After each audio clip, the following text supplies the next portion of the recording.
نانش مال ماست، آبش مال مردم. گل خانیاگر زهر مار. بخورم من. همه فرمایید قربان. ترانه‌هایت زیادی احساساتی است. میتوانم جور دیگری هم بخوانم؟ لازم نکرده. این گونه که میخوانی و مینوازی اگر بخواهی فرمان روایی کنی که امپراتوری ما یک شبه از بین میرود. مگر چگونه؟ مینوازم و میخوانم. بسیار فالش. ببخشید قربان. خوشبختانه من با فرمان روایی کاری نیست.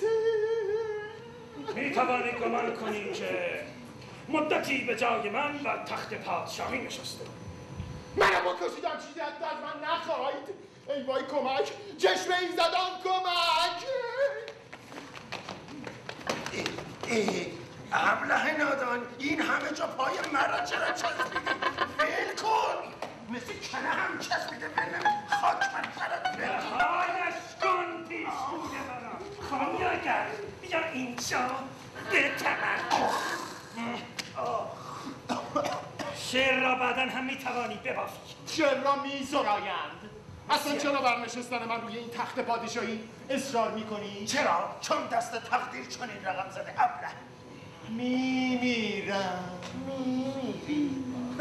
در تالار چیز دیگری میبینم. خانیاگر عزیز برخیز. برخیز خانیاگر. مطمئن باش اگر این مدت کوتاه را تحمل کنی و به جای من بر تخت بنشینی قول میدهم که بیش از پیش تو را احترام بگذارم. این مدت کوتاه چقدر طول میکشه؟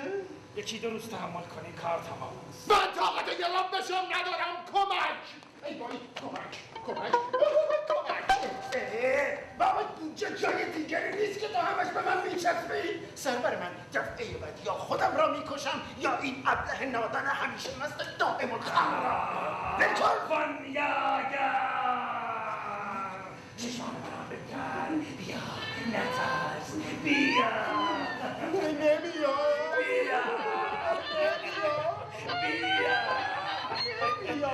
بیا خانیاگر. بختیار از مهرانیه.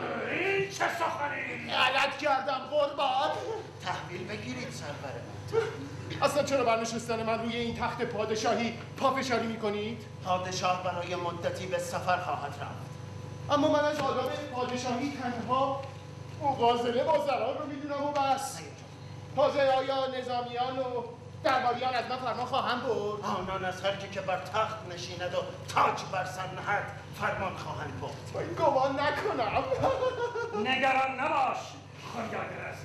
به همه دستور خواهیم داد که در نبود ما از تو پیروی کنند. تو نیز البته از پیشگو. حال به تالار برویم که نظامیان به انتظار ایستادند. برویم. کجا؟ به تالار. چیزی را فراموش نکرده ای؟ چیزی را؟ ای وای جامم را. جامت را نگفتم ابله. ادب را گفتم. عذر میخواهم قربان. گویا به همین زودی خود را فراموش کرده است. هرگز. بسیار خوب به تالار میرویم. نمیای پیشی؟ خداحافظ. این چند جلسه ای که در دادگاه حاضر نشد البته به دلایل غیر موجه. مگه برگه احضاریه نرسیده بود؟ 145 درمت گذاشت اینجا. آقا خودتون رو کنترل کنید. چی میگی بزن؟ من وکیلتم. از کوچکترین بخش اجتماعی شروع بکنیم. از خانواده، از مدرسه. بیایید سعی کنیم قانون رو بیاموزیم و به دیگران هم آموزش بدیم. بیایید سعی بکنیم جامعه‌مون رو جامعه قانونمند بکنیم تا فرایند قانون ارمغان آسایش رو برای ما به همراه. بفرمایید. به صفا آوردی. بفرمایید. خدا رحمت کنه باباتون. خدا بیامرزه. تا شما رو داریم اون قدیمی‌ها یادشون زنده است. بفرمایید بشینید. خب حالا یه دوتا چایی هم با هم بخوریم. دستون درد نکنه زحمتتون میشه. قابل دار نیست بابا این حرفا چیه جوون. اختیار دارید. ما که همیشه مزاحم شما هستیم. کار مضاعف و همت مضاعف. این مهم تنها یک نامگذاری نبوده، بلکه راهبردی است که اهداف رو بیش از پیش مشخص نموده و راه دست یافتن به اونها رو روشن‌تر کرده. حالا میخوایم چگونگی آن را به بحث و بررسی بنشینیم. خودکفایی در صنعت فولاد آرمان و آرزویی دیرینه بوده که تحقق دستاوردهای اون رو امروز شاهد هستیم. اینجا و در این مکان میشه به نقش بخش خصوصی در تحقق این هدف پی برد. باید الگویی پیدا کرد، الگویی که با شناخت شرایط فعلی ارائه خدمات درمانی بتونه راهکارهای مؤثری رو برای بهتر شدن وضع موجود ارائه بده. باید با تلاش مسیری رو طی کرد که آرزوها و آرمانهای کیفی رو به خدماتی قابل ارائه به بیماران در مراکز خدمات درمانی تبدیل بکنه. اما آیا این مسیر رو چطور و چگونه باید طی کرد تا این کیفیت مطلوب در خدمت رسانی وجود داشته باشه؟ انشالله که خوب بشه. بله. باید باور بکنیم که بسیاری از ظرفیت‌های مختلف معنوی و انسانی وجود داره که متاسفانه استفاده خوبی از اونها نشده و تنها استفاده از اونهاست که میتونه شرایط درمان رو بهبود ببخشه و وضع موجود رو تغییر بده. نمونه بارزش آنچه را که در اینجا شما میبینید و شاهدش هستید. نمیباید از یاد برد که ارائه خدمات درمانی با بسیاری از خدمات مورد نیاز برای عموم مردم تفاوت‌های اساسی دارند. تلاش‌های خیلی خوبی اتفاق افتاده، منتها اینها باید گسترش پیدا بکنه. کم و کاستی و ضعف ممکنه تو هر بخشی باشه، ولی باید این رو جبران کرد. این حرف دلیل بر این نیستش که بیستیم و بگیم آره در همین حد خوبه و باید انجام بده و نمیشه هم تو یه برنامه تلویزیونی به همه جوانبش پرداخت. آقا فرصتمون شاید آره الان 1 دقیقه است. جمله پایان 30 ثانیه. دلم میخواد که شما صحبت بکنید با مردم. اونجا اون باشن. استودیو بغل. زنده باشید. بله بله. آقا خیلی خوش آمدید. بچه‌ها بشینید راحت. به بچه‌های گروه متشکرم. روز جهانی کودک و رسانه رو سپاسگزارم. اول کاری یه برنامه ببینیم یا نه اینکه یه نمایش ببینیم؟ من میگم که عموی مهربون برای امروز یه قسمت رو آماده کردن، قسمت‌های مختلف که مژده بدم که بزرگتر رو خواهش کنم بچه‌ها رو آماده کنن چون در ارتباط با برنامه کودک و تلویزیون برنامه ویژه داریم مثل شما.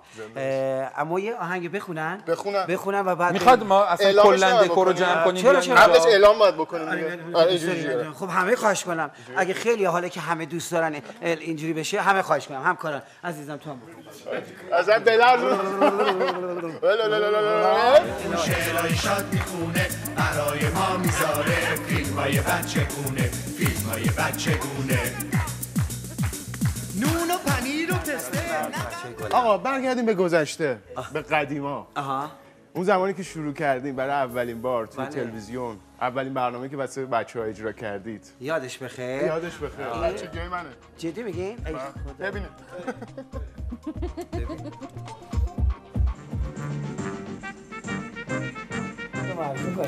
فؤاد عواچی یکی از مستندسازهای خیلی خوب کشورمون هست. زنده باشید. شما لطف دارید. اینی که شما میگید در حد و اندازه من نیستش واقعا. اینم داشته باشین. اصلا دلیل علاقه‌مند شدن من به رسانه و تلویزیون خود شمایید. 10 9 خدا رو شکر نمیدونم چه جوریه برام تعریف می‌کنی. من توی برنامه کودک شما شرکت کردم. و تو هم استودیو شبکه بود. خب و از اون تایم من در واقع از اون مدت علاقه‌مند شدم به تلویزیون. به خدا قسم. اسم برنامه یادتون نیست؟ مدرسه تا مدرسه. حالا خواهش می‌کنیم از گروه 2 که اونا هم واقعا خیلی خوب زحمت کشیدن. برنامه ادامه داشت. تهیه کنندش روح شاد سرکار خانم فریبا فرحی بود. من کپل بودم. خب شما لباسای در واقع به رنگ پرچم ایران میدادن بچه‌ها تنشون بکنن. هنوز فرصت هست.